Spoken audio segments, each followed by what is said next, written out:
Good evening, everyone. Buenas noches.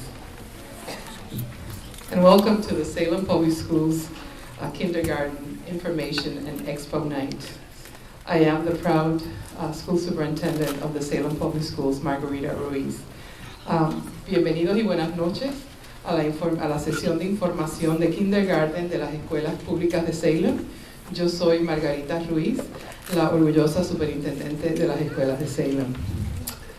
Tonight is the first step on an important journey for your child's education.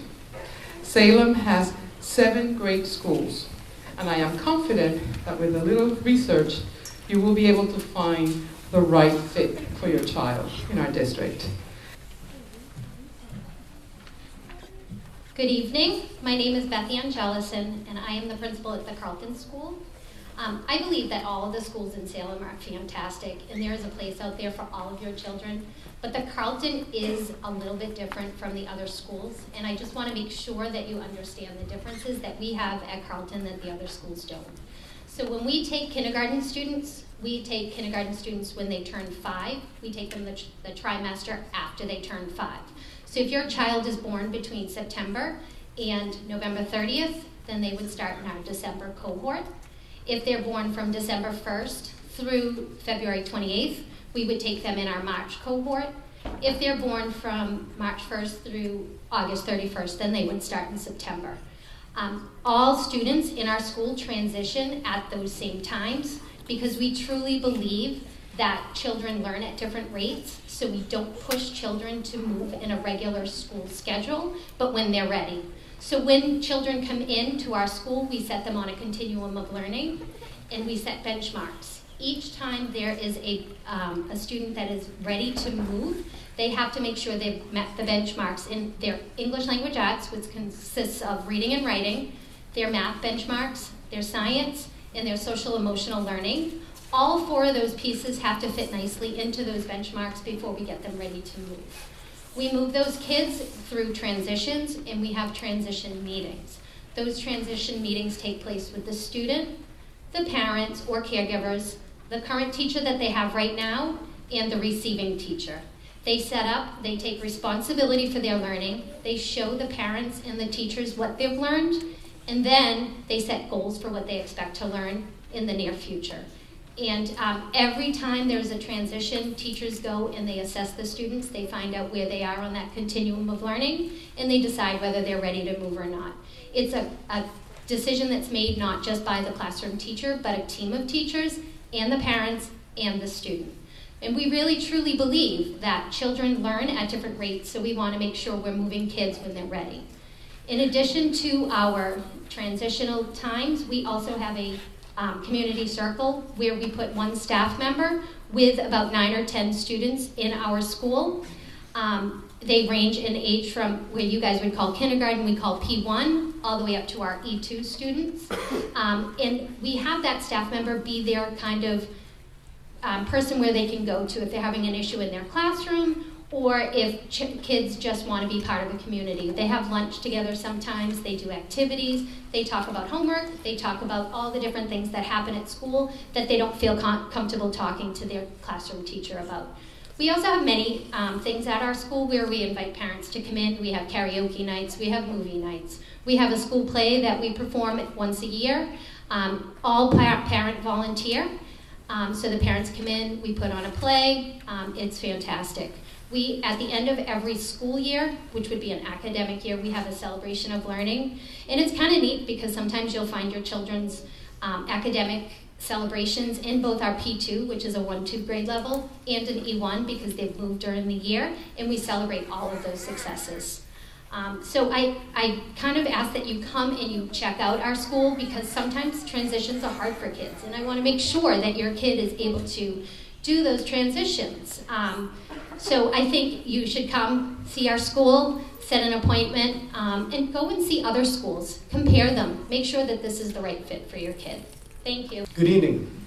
As Beth Ann says, I just want to echo something that I think you really can't go wrong here with the schools in Salem. They're all a little bit different, but they have fantastic school leaders, great teachers, and it really will boil down to what is sort of the best feel for you and what you're looking for your particular needs and your child's needs. In the few minutes I have, I just want to share a couple of things that I think make the Horace Mann School special and a little bit different. The first thing that always stands out to me when people ask about the Horace Mann School, this is something that people often comment on after they've left the school or on their way out, is our sense of community. We're a small school where every morning children are greeted by name as they come through the door. We follow a responsive classroom model, and at our table outside we have some information about what that includes. But essentially, we really focus very carefully and deliberately on children's social and emotional development. For us, a child's social and emotional development is as important as their academic growth in many ways. We also have a really phenomenal kindergarten team that work very closely together as a team and work very closely with specialists to make sure that every child is provided with the things that they need in order to grow in a way that's really positive and productive, in a way that helps children feel happy about their learning as well. As Kate mentioned earlier, we really strive to have very joyful, purposeful learning in the school every day. We also have very strong parent involvement, and I think that we have a very strong parent-teacher committee. We organize many activities, but I think it's really, I think it's very important, and it's something I think that parents at the school would say, is that we are very accessible and responsive to parents. So when parents have concerns, questions, suggestions, we're very open and available. English, hablamos español, falamos portugués. We try to be as accessible as possible to everybody in our school community, and that really, I think, helps to strengthen the community and sense of community in our school. The second thing, besides the sense of community in the school, is our unique relationship with Salem State University. We're located on Salem State's campus, and we have a very long-standing historical relationship as the university's laboratory school with a particularly strong connection to the School of Education. And our students draw a lot of benefits from that relationship. So we have, throughout the year, lots of student teachers, observers, volunteers, which allow us in our classrooms to provide more individualized and small group instruction. It also is just exciting for the kids to see adults who are also excited to be there with them and very positive.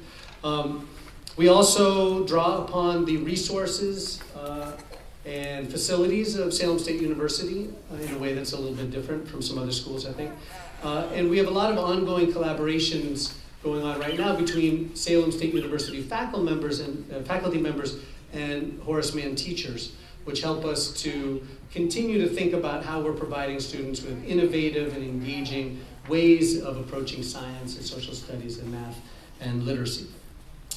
The third thing that I think is really special about the school and is really important to me particularly is the diversity and inclusivity of the school. We are a very diverse school. We serve kids from all different backgrounds, culturally different backgrounds, racially, linguistically. We also serve students who have a wide range of learning needs, and we're very fortunate to have an excellent staff, I think, that cares very much about this. They embrace the diversity of the school, embrace the mission of making sure that every child's needs are met regardless of where they're coming from and their background. All of our students, no matter what their needs are, spend most of their time in mainstream classrooms with same grade peers. And we strive to provide the support students need in the classroom and, when necessary, sometimes out of the classroom to make sure, again, that we're moving every child forward in a way that's purposeful and positive. So our sense of community, our relationship with Salem State University, and our great diversity, I think, are three of our school's strengths. All right, good evening, everybody. So as I walked in here, I happened to run into one of our third graders, and I was surprised because this is an event for kindergartners, and so I said to him, "Hey, Elian, are you going to go back to kindergarten?" He's like, "Well, okay," which I think speaks to what our school is like. It's a place where there's definitely a strong sense of community, a place where kids want to be, a place where kids are excited to come and learn, and I think it really demonstrates what we're about.